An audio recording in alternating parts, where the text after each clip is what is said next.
How would someone go about finding a practitioner doing this that they feel that they can have confidence in, and it's gonna be money well spent, and they're gonna get the right kind of How do I advice? choose the right dentist? Exactly. Yes. I think there's probably, I put out an email a while back that was like 10 red flags, on how to choose the right provider. But I think there's probably four of them that are the most important. The first is if the doctor uses stem cells in a vial, in my opinion, that's a huge red flag to walk away. And the reason for that is currently the FDA classifies stem cells from one human and then transferred into another human for an orthopedic reason as a drug. Now, I don't agree that these cells should be regulated the same way a blood pressure medication is.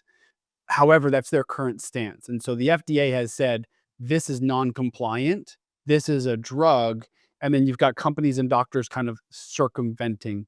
And this is a hotly debated topic in the area. But so my current red flag on that is if they say they've got stem cells in a vial, it's probably better to find another provider. So that's the first one. The second one is, are they measuring their platelet dosing? So if somebody calls the clinic and they're talking to the front desk staff and they ask like, "Hey, does the doc does he measure platelets? How does he know how much is going in me?" All that type of stuff.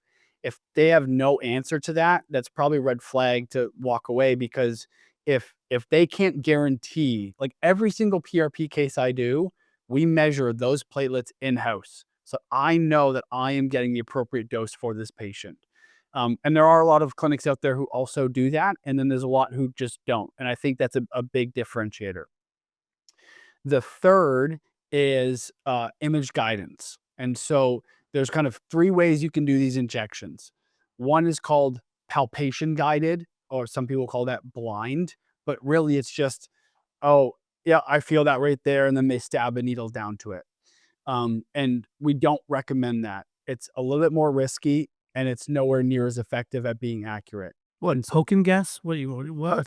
poking guess, I like that. So the other two ways are with ultrasound and X-ray, and there's benefits to both of them. Sometimes we only need ultrasound for a case, sometimes we only need X-ray, but at least having some form of image guidance for the doctor to say, yes, I know that I put this PRP directly inside that tear in your supraspinatus. The last one is going to be the physical exam. How much time does this doctor spend with you on your first appointment? If your first appointment with them is 15 minutes long, that is nowhere near enough time to really understand why you're having these symptoms, to try to get to the root cause, and to even know if you're a good candidate for this procedure. I've found that a lot of those docs just, whoever comes in, you want PRP, great, move you on to injection.